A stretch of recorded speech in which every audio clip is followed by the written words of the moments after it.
The town library was a sanctuary for many, including me. I always found comfort amidst its tall wooden shelves and the scent of old pages. That day, as the sun streamed through the large windows, casting a warm glow on everything, I was engrossed in the romance section, trying to find a book that I hadn't read. A soft thud and the flutter of pages startled me, and I looked up to find myself almost nose to nose with a man who appeared just as surprised. He had hazel eyes that sparkled with amusement and a slightly disheveled tuft of brown hair. "Oh, I'm so sorry," I stammered, realizing I'd knocked a few books out of his hands. "I should have been more careful," he chuckled. "No harm done. I'm David," he said, extending a hand to help pick up the scattered books. "Amelia," I replied, grateful for the friendly gesture. As we collected the books, our fingers brushed against each other, causing a tiny jolt of electricity. I glanced up to see if he felt it too. From the faint blush on his cheeks, it seemed he did. "So, Amelia," David began, breaking the momentary silence, "are you always this engrossed in your book choices?" I laughed. "Only when I can't decide on my next fictional escape. How about you? What brings you to the library?" "I've been trying to find a good book on photography," he admitted, pointing to the stack in his hands. "It's more than just a hobby for me." Our conversation turned to hobbies, dreams, and even our favorite foods. It was surprising how easy it was to talk to David. We ended up abandoning our book search and found a cozy corner in the library's cafe. Hours seemed to fly by as cups of coffee turned cold and our conversation delved deeper. "I've always loved this library," David confessed, looking around with a nostalgic smile. "I used to come here with my mom. She'd read to me for hours." "It sounds lovely," I said, thinking about my own childhood memories. "It was," David replied with a distant look in his eyes, "but things change." There was an unspoken depth to that statement, hinting at stories yet untold. It made me even more curious about him. We left the library with a promise to meet again. From that day on, David and I were inseparable. Each date felt like an exploration, not just of the places we went to, but of each other's worlds. The bond we shared grew stronger, leading us to a beautiful wedding day where I felt like everything was falling into place. Yet amidst all the joy, one figure stood out, casting a long shadow on our happiness. David's mother, Mrs. Merrin Hughes. Her sharp gaze always seemed to linger on me a little too long, her smiles never quite reaching her eyes. I hoped that with time she'd see how much David and I loved each other and accept our union. But that was a hope soon to be tested. The excitement of expecting a baby was overshadowed by the constant nausea and fatigue I felt every morning. It was a battle, and by evening I was utterly exhausted. David watched with concern, always by my side, supporting me in every way he could. One evening, after a particularly rough day, David approached the subject. "Amelia, maybe we should think about moving closer to family for a while, just until the baby comes." I hesitated. Moving back to David's family home meant being closer to Moran. "Do you think that's a good idea?" I asked, uncertainty in my voice. He took my hand gently. "It's just a thought. Mom did raise 3 kids. She might help with the baby stuff, and, more importantly, support you when I'm at work." I pondered over it. "I'm just worried about how things are with your mom," I admitted. David sighed. "I know Mom can be a bit difficult, but she's still family. Maybe with the baby on the way, things might change. Give her a chance." With a deep breath, I agreed. "All right, but if things get tough, we need to have a backup plan." The move happened quicker than I anticipated. David's childhood home was a large, old-fashioned house with creaking floorboards and a sense of history. The first day we arrived, Moran greeted us at the door, a broad smile on her face. "Welcome home, David," she said, hugging her son tightly. Then, Turning to me, her tone softened. "And you too, Amelia. I hope your stay here is comfortable." For the first few days, Moran was the image of a doting mother-in-law. She made my favourite meals, helped me set up the nursery, and shared stories of David's childhood. It was almost as if the icy tension from before had melted away. One evening, while David and I were in the living room, Marin joined us with a tray of hot cocoa. Handing me a cup, she said, "You know, Amelia, pregnancy suits you. You look radiant." I smiled. "Thanks, Marin." "And thank you for everything you've been doing. It's been a great help," she nodded. "It's the least I can do. Family takes care of each other." The words sounded reassuring, but a faint trace of something in her eyes made me wonder. It seemed like a perfect setup, a haven I hadn't expected. But as the days turned to weeks, subtle changes began to emerge. The sweet facade Moran put up began to show cracks, especially when David wasn't around. I tried to brush off the unease, hoping that my pregnancy hormones were just making me overly sensitive. But deep down, I couldn't shake the feeling that there was more to Marian's kindness than met the eye. The days in the old house started to feel longer, with David often away at work. It was mostly just Marian and me. It didn't take long for her kind behavior to shift when we were alone. One afternoon, I was in the kitchen making a sandwich. Marin walked in, looked at what I was preparing, and said, "You know, David always liked his sandwiches with more mayo, but I guess he's settled for less now." Taken aback, I replied, "I didn't know that. He never told me." She shrugged. "There's a lot you don't know about my son." Days like this became more common. It was always a comment here, a remark there. Each time, she made sure David wasn't around to hear. One day, I was resting in the living room, going through some baby names. Moran came and sat next to me. "You know, Amelia," she began, "if only David had chosen someone someone better suited to our family." I looked up, surprised. "What do you mean, Moran?" She leaned in closer. "Let's be honest. You've struggled so much with this pregnancy. It makes me wonder if you'll be able to handle what comes next." I felt a sting in my eyes, holding back tears. "I'm doing my best," I whispered. Inside, for David's sake, I hope your best is good enough. Every interaction became a challenge. I tried to avoid being alone with her, but she always found a way. The house felt oppressive, and I started to dread each day. The only solace was David's comforting presence when he came home.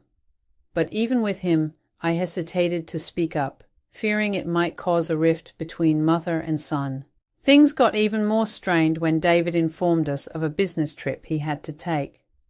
"It's just for a few days," he assured me, pulling me into a hug. "Mom will be here with you. Everything will be all right." The night before his trip, I overheard David talking to Marin in the hallway.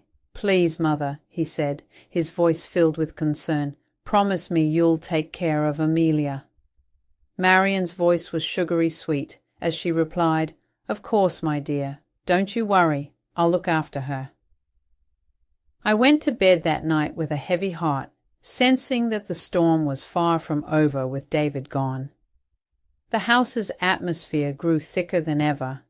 Every room I walked into felt like stepping onto a battlefield with Moran.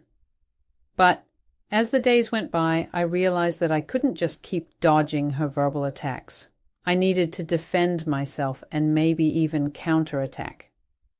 The day after David left, I sat in our shared living room, browsing through online forums for advice on dealing with difficult family members.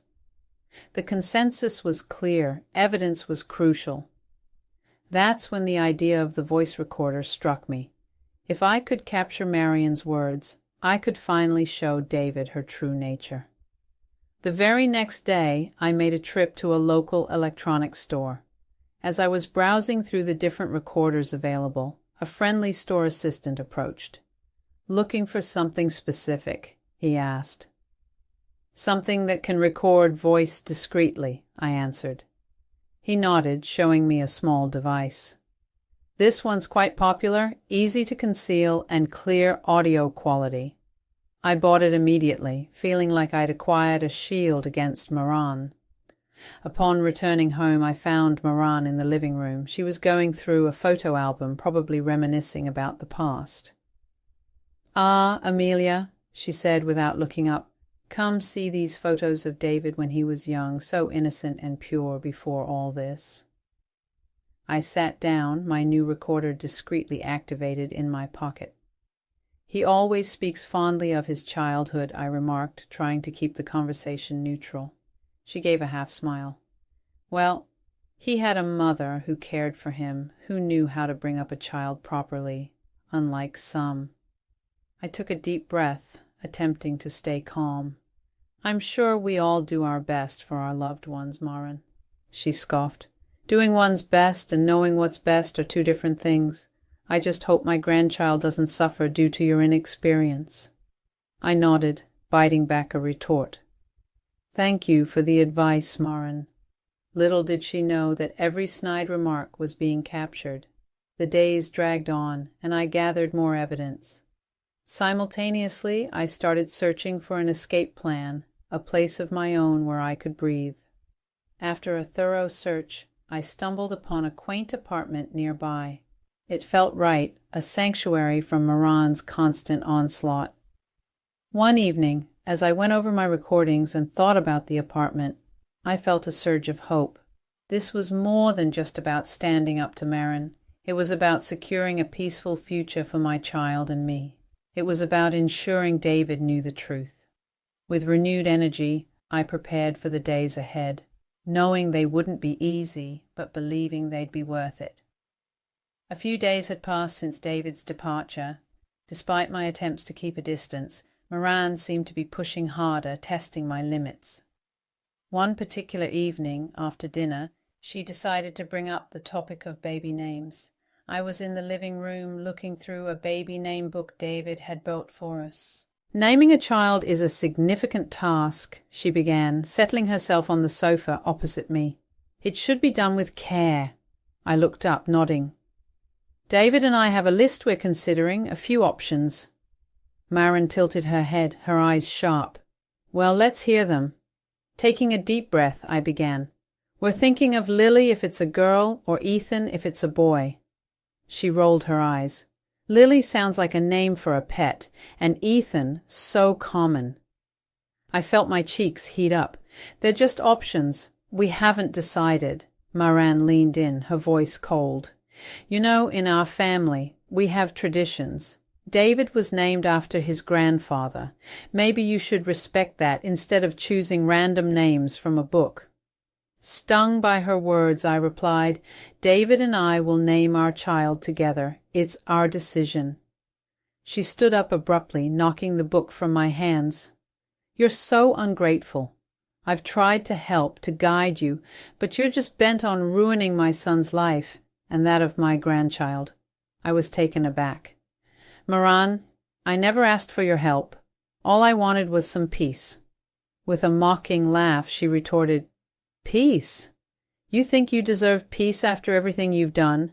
You've turned my son against me." That was the last straw. "I haven't done anything.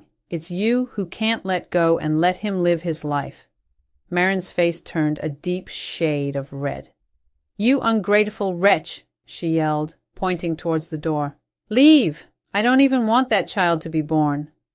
Shaken, I tried to hold back tears. "This is my home too." But Moran was relentless. She reached into my bag, grabbing my keys, and tossed them out the door. "There, now go." Breathing hard with my emotions in a whirl, I took a moment to gather myself. I remembered the apartment I had rented, my sanctuary. Picking up my bag, I looked Maren in the eye. "You might regret this." Without waiting for a reply, I stepped out, closing the door behind me. It was clear the battle lines had been drawn. The next few days in the apartment were a mix of peace and apprehension.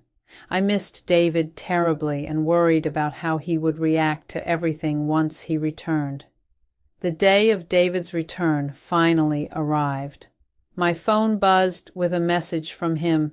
Just landed, coming home soon, can't wait to see you. I replied, I'm at the new apartment, call me when you get to the house. 2 hours later, David called. His voice was a mix of confusion and concern.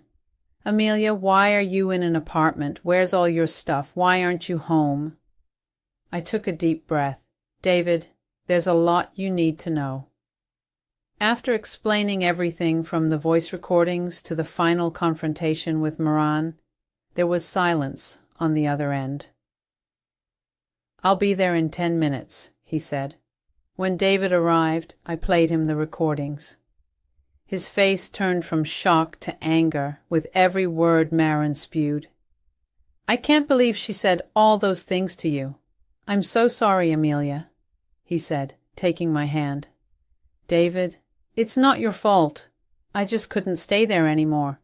His eyes were fierce. We're confronting her together.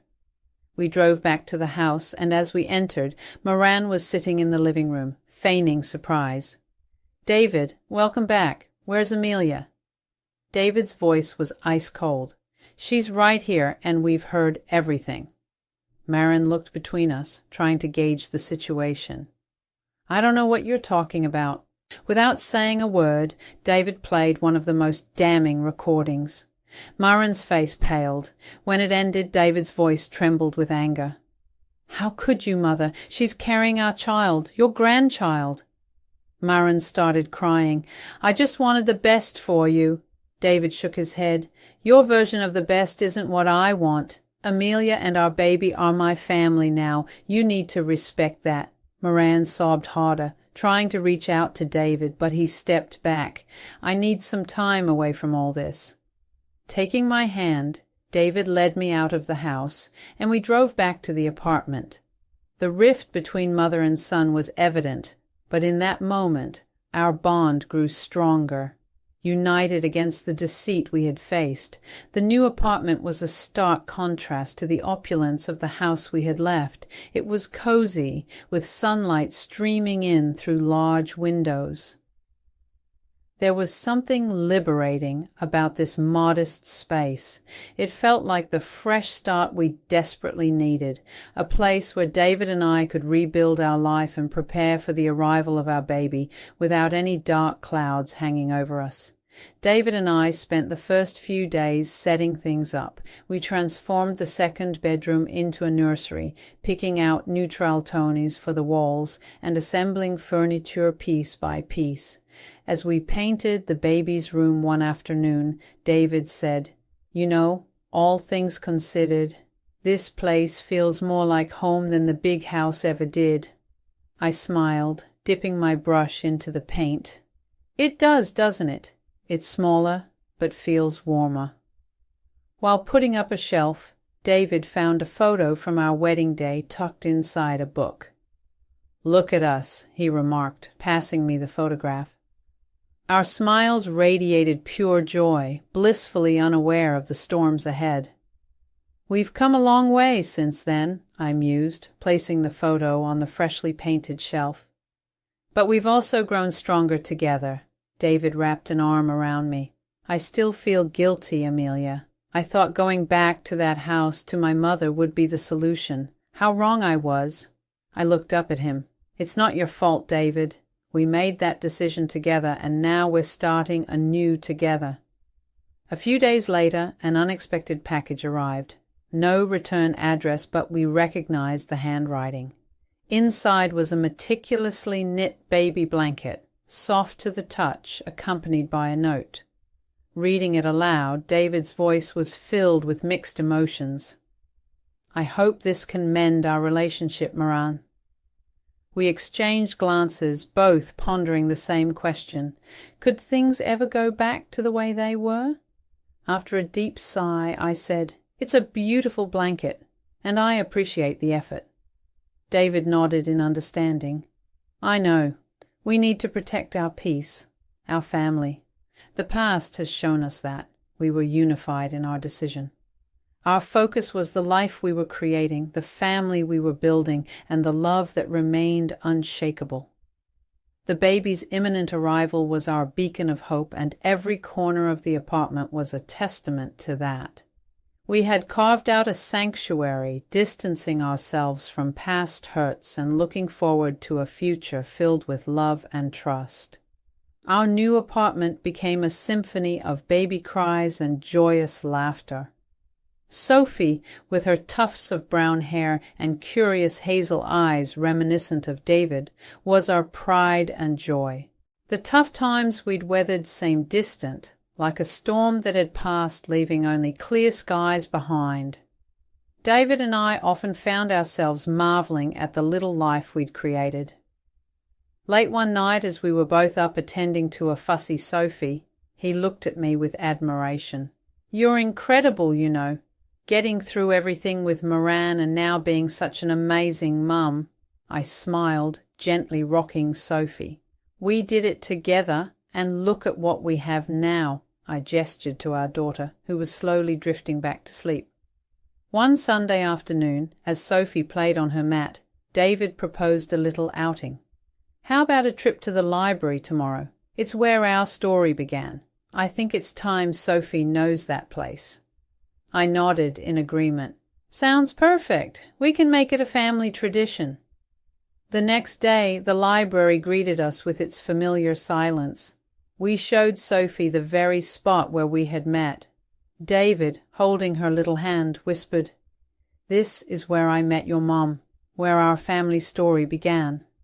In that moment, standing in the midst of aisles filled with countless stories, we felt grateful for our own. We had faced challenges, yes, but they had shaped our journey, guiding us to this present moment. The library had been the start of our story, and now it played a part in Sophie's.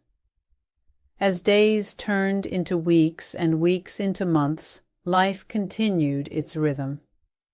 We shared tales of bravery and love with Sophie, always emphasizing the importance of standing up for oneself and one's family. Marin, although a part of our past, barely featured in our conversations. One evening, while putting Sophie to bed, I realized the true weight of the decisions we had made. By choosing our family's happiness and well-being over external pressures, we had set a foundation for Sophie to grow up knowing the value of love, trust, and resilience. With Sophie asleep, I walked out to the living room where David was waiting. We sat, hands entwined, looking at the city lights.